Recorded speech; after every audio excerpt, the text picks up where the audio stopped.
Deesa market યાર્ડમાં માલનો ભરાવો થતાં 2 દિવસ બંધ રહેશે.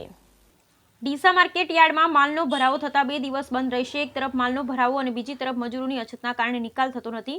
ઉત્તર ગુજરાતમાં મોખરે ગણાતા ડીસા માર્કેટ યાર્ડમાં દિવાળીના તહેવાર બાદ આવકો વધવા લાગતા તેમજ તહેવારોના કારણે મજૂરોની અછત હોવાથી માર્કેટ યાર્ડમાં માલનો મોટા પ્રમાણમાં ભરાવો થતા માલનો નિકાલ કરવા તારીખ 13 અને 14 નવેમ્બરના રોજ માર્કેટ યાર્ડમાં હરાજીનું કામકાજ બંધ રાખવાનો નિર્ણય લેવામાં આવ્યો છે.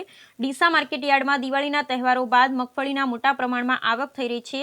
એક તરફ સરકારના ટેકાના ભાવે મગફળી ખરીદી કરવાની શરૂઆત કરી છે, જેમાં સરકાર દ્વારા પ્રતિમણ ₹1356નો ભાવ આપવામાં આવે છે. ત્યારે ડીસા માર્કેટ યાર્ડમાં ખુલ્લી હરાજીમાં પણ મગફળીના આ પ્રકારના ભાવ મળી રહેતા હોવાથી તેમજ માર્કેટ યાર્ડમાં રોકડા નાણાં મળતા હોવાથી ખેડૂત માર્કેટ યાર્ડમાં માલ વેચવાનું બંધ પસંદ કરે છે. ત્યારે દિવાળીના તહેવારો બાદ ડીસા માર્કેટ યાર્ડમાં મગફળી સહિત જણસીઓની આવક સતત વધતી રહી છે.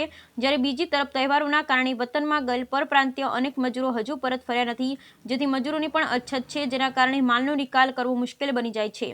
ડીસા માર્કેટ યાર્ડમાં છેલ્લા સપ્તાહથી સતત સરેરાશ 50,000થી વધુ બોરીની આવક રહી છે, જ્યારે સોમવારે 90,000 બોરી મગફળીની આવક રહી હતી, જેના કારણે માર્કેટ યાર્ડમાં માલનો ભરાવો થતા ડીસા ખેતીવાડી ઉત્પન્ન બજાર સમિતિ દ્વારા તારીખ 13 નવેમ્બર અને 14 નવેમ્બરે દેવ દિવાળીના દિવસે એમ 2 દિવસ માર્કેટ યાર્ડમાં હરાજીનું કામકાજ બંધ રાખવાનો નિર્ણય લેવાયો છે, એમ ડીસા એપીએમસીના સેક્રેટરી AN જોશીએ જણાવ્યું હતું. બ્યુરો રિપોર્ટ ભરત ઠક્કર, ડીસા, બનાસકાંઠા.